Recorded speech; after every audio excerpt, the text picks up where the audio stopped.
which means statistically, if you have 7 people from Louisiana walking down the street, and one of them looks over in the corner and goes, "Is it just me? Or is that cow on a fuck me?"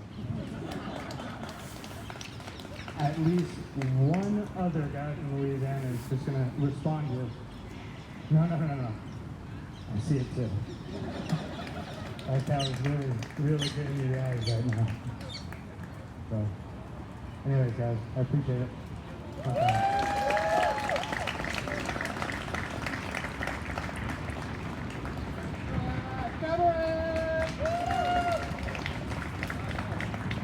I don't know about you guys, but I am moving to Louisiana. I'm going there. You're coming with me? Yes, you perverted like me. Yeah. Yes, you're gonna go to the last time before the break. Funny guy, his name is Baba.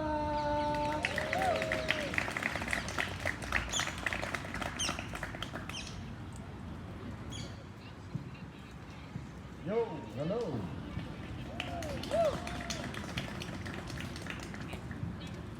Okay, cool. So my name is Vafa. I'm from South Africa. No objections. Thank you. It's funny, you're from South Africa. You're half South African. Yeah. You know, nobody disputes if you're. Sorry, this mic is just. Yeah. Okay. You guys can hear me perfectly.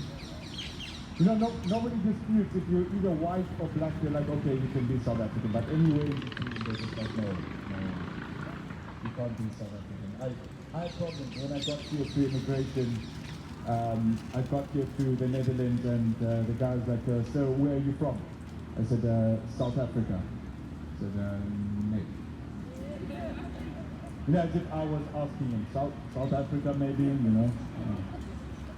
You know, I said, "Sir, you can be Moroccan, Egyptian, Turkish, maybe Saudi Arabia, maybe that's what you were looking for, but no, not South Africa. That's not in my options, apparently.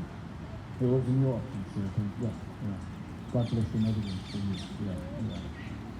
But it's funny, he asked me, he was like, "Sir, where were you 300 years ago?" 300 years ago? Where were you 300 years ago? In England. Oh, okay, cool. You've aged well for 300 years. That's really amazing. That's really amazing. But yeah, you know what's new? Yeah, the Taliban is back. Not excited? Good. Yeah. Well, I'm not excited either. This just means I need to be at the airport like 7 hours before my flight now, because it's more random checks for me. Like with COVID, it's probably 10 hours before my flight. Yeah, I don't know what's next. But you know, it's surprising because people are always amazed when they find out I'm actually not. You know, people ask me, "Well, what's going on in Afghanistan?" And I'm like, "No, sorry, I'm from Africa." They just like completely disappointed in me. So I've been doing my homework. Actually, been reading up. Like Al Jazeera is my new favorite channel now. I just keep on watching Al Jazeera just to keep up with just so I can inform people. So part of this comedy skit is actually informative. So this is the informative bit. The jokes have ended now. So feel free not to laugh. I will not get offended by this next bit. But I looked at these Taliban, and I'm really impressed, man. These guys, you know, over the 20 years they haven't been there, they've really worked on their political skills. They you know, polished their English. They have proper press conferences. You know, it's not in the back of like a tent anymore. These guys are legit about their work. You know, they got asked, everybody's asking, what do you think about the women's rights? And the guy says, you know, women will be allowed to work and go to school as long as it's within the framework. It's like, the framework? You know, where did you learn that one? You know, it sounds a whole lot like something that happens in Europe. Like, you're not allowed to be racist.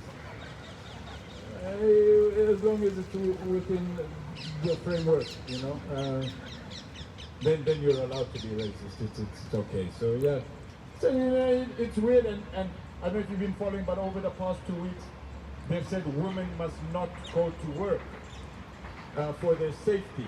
You know, so they just find loopholes in everything. Just they're like, currently it's not safe for women to. Well, that's the informative bit of my set, so I'm just going to end that bit over there. I'm learning all the time. You guys should watch Al Jazeera. It's got nice adverts about hummus and other cultural things of my forefathers, maybe. Yeah, not me. But it's been great here. I'm enjoying my time here in Europe. People ask me, Rafa, do you miss home? Do you miss home? Of course, I do miss things about home. I miss my family. I miss the crime. I miss the crime, you know. I'm sorry, bicycle crime is not crime. Yeah, you know, somebody steals your BMX and you're saying, sorry guys, that is not crime. Crime happens in Africa. And you guys would know. You guys stole entire countries, you know, in Africa.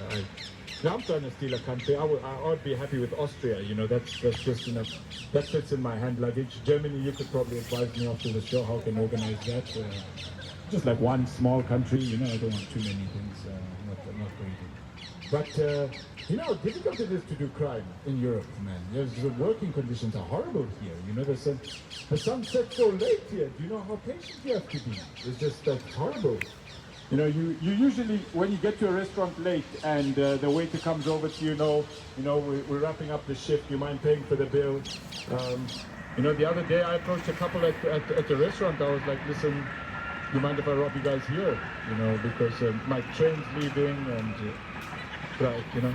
I can send you the scary video a little bit later if you want the theatrics. What's really nice about robbing people at restaurants is that you don't need to bring your own knife in case you want to stab them. You know, it's just like remote working spaces. I love Europe. I love Europe. You know, but I robbed this Dutch guy the other day, but he wasn't doing well. He wasn't doing well. It's also really tough robbing people in Amsterdam because you don't know who's rich or poor. Everybody dresses like a hippie. You just like you don't know. You know, like, man, you could be rich. I have no idea, man. Yeah, exactly. And I was robbing this guy, and this guy was doing really badly. Because I actually have what this guy had. All this guy had was a set of headsets. I mean, who doesn't have AirPods? Like, you know, who doesn't have AirPods? That's just natural progression in life. You have to have AirPods. And this guy was quite nice. He was like, oh sorry, I don't have actually any money on me. He's like, sir, what, do you have Tiki?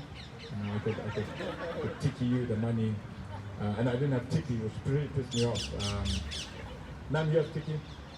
Yeah, we could go in a partnership. I'll share whatever I steal 50-50. I mean, actually anybody else, we could make a good deal. I'm just trying to work in the Netherlands. That's what I'm just trying to adapt to the society. But yeah, Europe is doing really well. You got really talented beggars. Your beggars are top-notch beggars. I haven't seen that really talented beggars. The other day I was standing there and this beggar came to me. He's like, dag meneer, have to claim geld voor mij. Have to claim geld voor mij. And, oh, the guy looks really, you know, really sad, man. He looks a bit more miserable than a German, which is really hard to do. I don't know how he managed it. You guys are a bit smiley, so maybe not you guys. You guys are in the Netherlands, yeah. So you have to claim geld voor mij. And I have the perfect comeback. I'm like, sorry, sir. Oh, you know, really love to help you, but I don't understand. I don't understand what you're saying. I'd love to help you, but I don't know what you need. Like, English? Like, yeah, sit down. Do you have a small change for me, sir? Do you have small change for me, sir? Bilingual beggars? Are you guys being serious, you know? Like people at the Albert Heijn aren't even bilingual, and you guys got bilingual beggars? No, so I thought, okay, let me mess with this guy. I was like, oh, sorry, actually my English not so good. Arabic. Marhaban, kaifa khalikin, kaifa kana naharuka, wallahu akbar, Allahu akbar. Yeah, my Al Jazeera wasn't so great, so I couldn't keep up with it. So I was like, oh no, so stop it. You know, you don't need to go any further.